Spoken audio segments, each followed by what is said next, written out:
Bitcoin plummets.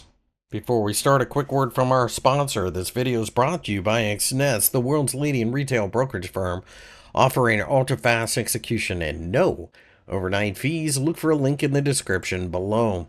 Bitcoin has plummeted during the trading session on Tuesday as we continue to see a lot of noisy behavior overall. That being said, this is a market that I think you have to look at through the prism of testing the very bottom of support. The 200-day EMA sits just below, and that, of course, will attract a lot of attention in and of itself, but we'll have to wait and see whether or not that holds. So far, it looks like it's trying to, and therefore, I do believe that this is still a market that you need to be a buyer of, not a seller of, but it's clearly gotten pretty ugly in the last couple of days.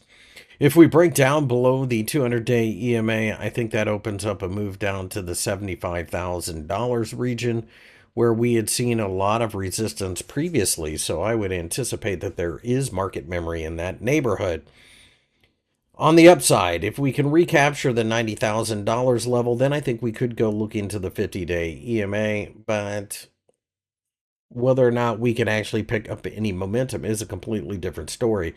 After all, we have rallied twice on two different occasions. The first one, of course, was Wall Street ETF being approved. The second one is the Donald Trump administration being elected. Well, they haven't done anything crypto related yet. Not that it's been that long, but I think that's what the market's waiting on. They're waiting to see whether or not the United States government will do something with crypto. It's also worth noting that there are economic fears out there, and Bitcoin is not something that you buy in a lot of economic fear. So it does make a certain amount of sense that Bitcoin is struggling a bit. At this juncture, though, I don't think it's time to start selling. I think buying the dip continues to be the case. It's been that way for a while now. And if we can re enter the consolidation phase, which we're basically there now, then I would have to assume it's going to be more of the same.